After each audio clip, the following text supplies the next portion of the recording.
नमस्कार दोस्तों, आज हम पढ़ेंगे जी.एम. हॉपकिंस द्वारा लिखा गया एक सोनेट जिसका नाम है पाइड ब्यूटी। इसमें जी.एम. हॉपकिंस ने विभिन्न रंगों और उनके गुणों का बहुत ही सुंदर वर्णन किया है। यह 1877 में लिखी गई थी, लेकिन इसे पब्लिश नहीं करवा पाए थे किसी तरीके से, और यह उनके मृत्यु के 30 साल बाद पब्लिश हुई थी। इसे उनके फ्रेंड रॉबर्ट ब्रिज द्वारा पब्लिश करवाया गया था। यह लगभग 1917 में पब्लिश हुई थी। आइए पोएम को देखते हैं। यह एक कर्टेल सॉनेट है, और कर्टेल सॉनेट जो होता है वो 10.5 लाइन का होता है। वैसे तो सॉनेट 14 लाइन का होता है। आइए पोएम पर चलते हैं। पहली लाइन है, glory to be God for dapple things. इसमें वह भगवान की प्रशंसा करते हैं। डैपल मतलब होता है विभिन्न रंगों के लिए, विभिन्न रंग जो होते हैं।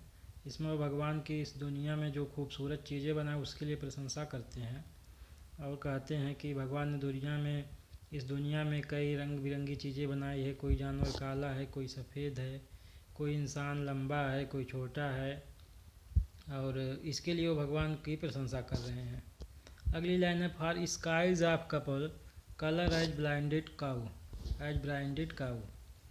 यहाँ जो आकाश के रंग की तुलना गाय के रंग से कर रहे हैं पोएट। कहते हैं जिस प्रकार एक सफ़ेद गाय के ऊपर कई धब्बे होते हैं, उसी तरह आकाश जो है वह सिर्फ सफ़ेद नहीं होता है या नीला नहीं होता, उसमें कई कलर होते हैं। कभी वह लाल होता है, कभी सफ़ेद, कभी नीला। जैसे सूर्य उगने पर लाल होता है, दोपहर में सफ़ेद होता है, इसी तरह से।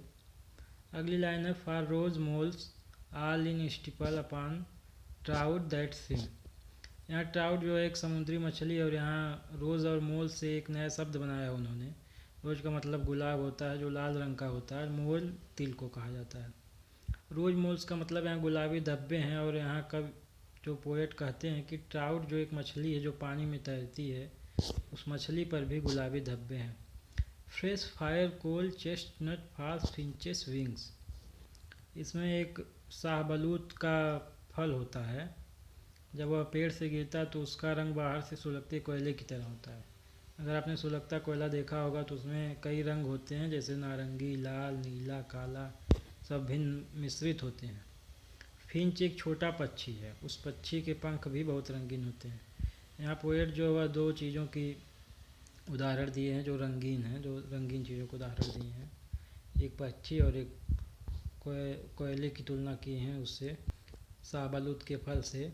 अगली लाइन है, landscape plotted and pieced fold fallow and plough.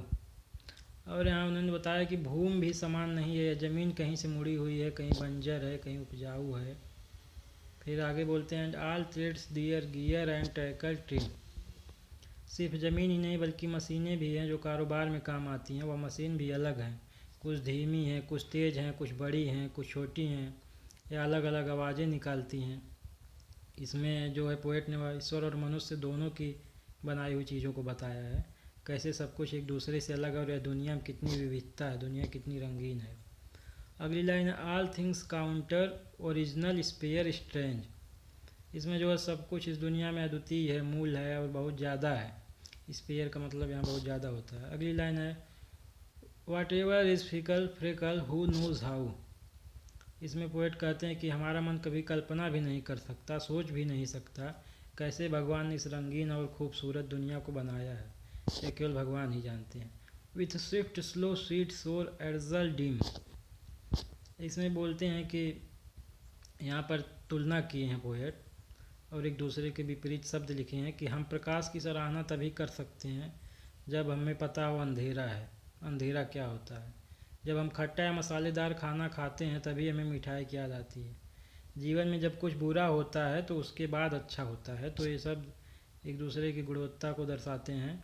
दुनिया में हर चीज़ की कोई ना कोई भूमिका है, दुनिया में कोई चीज़ बेकार नहीं है।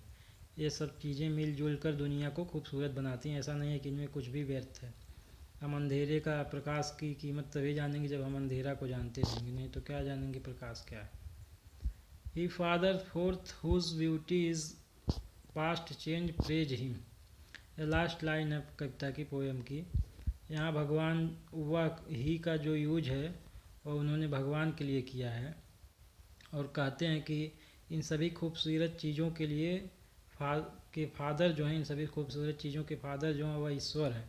अर्थात यह सब चीज़ भगवान ने ही बनाई है, लेकिन भगवान की सुंदरता कभी नहीं बदलती, वह एक जैसी रहती है। उसकी तारीफ़ करो, भगवान की तारीफ़ करो जिसने इस खूबसूरत संसार को बनाया है, अलग अलग चीज़ें बनाई है। उस भगवान की प्रशंसा करो, तारीफ़ करो।